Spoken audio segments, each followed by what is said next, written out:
Hi there. How are you? I'm thinking about you today. If you've been betrayed or wronged or offended, insulted, injured, that's pretty much everybody listening. I'm thinking about you today. And I want to talk to you about your identity. Identity's all the buzzword these days. You know, you can have your Enneagram identity. You can have your Myers-Briggs identity. You can have your Strength Finders identity. But did you know that Jesus talked about identity about 2,000 years ago? Yeah, I kind of did. He says, "No man takes my life from me." Now, when I was laying in my bathroom floor in a beautiful big home, I was uncovering my husband's betrayal and coming to the realization that he was going to leave the marriage, and I probably wouldn't be living in that house much longer. And I was laying on that bathroom floor, crumpled, arguing with the Lord, "Take this cup from me. I cannot bear it." I kept hearing over and over in my head, "No man takes my life. No man takes my life." And I didn't really even know where that verse was. I didn't know if it was a verse. I just kept hearing it in my head. And as I stood up and I made peace with it, and I looked in that mirror, and I can still see it right now, I looked at myself and I said, "God, help me get through this. Help me not to kill anybody. Help me to act right, not embarrass my children.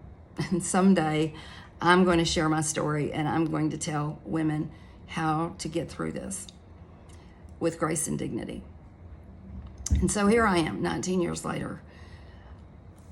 But as I began to really study that verse later and look back, I mean, it was really a rally cry for me. Like, I'm not going to let anybody take my life.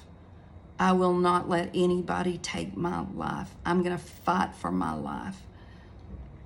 As I really began to study that out, that verse uses the word life. Jesus uses the word life there as it's a Greek word, and it's suke, and it's the word where we get psyche, or we get psychology, or a psychiatry, psychosis.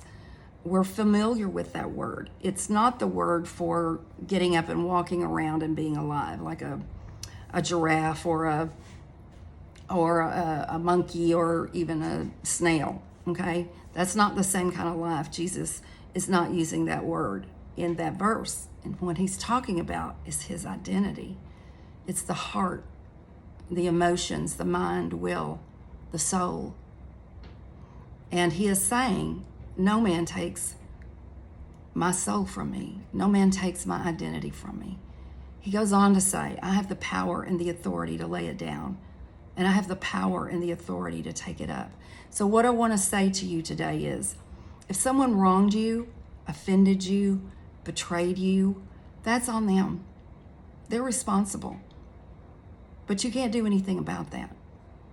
But if you let them take your life again every day, if you let them take your identity every day, all over again, through unforgiveness, through resentment and bitterness, they're still taking your life. Don't let them do that. You have the power and the authority to take it back again. Today is October the 10th, 10:10. That verse in John that says that we have abundant life. We think about that a lot in some circles when we see that 10:10. That's not the same word that Jesus is using when he says, "No man takes my life." So I want to encourage you today to think about your identity and your power and your authority to take your life back. Don't let anybody take it from you. If you'd like to schedule a discovery call with me, I'll put my email and my website there. You can go schedule a call with me. I'd love to have you join me on a webinar where I'm going to talk about some of these things, share some of my story, and let's get unstuck. Let's take back our identity. Let's move forward, not letting anybody take our life. I hope you have a good 10-10.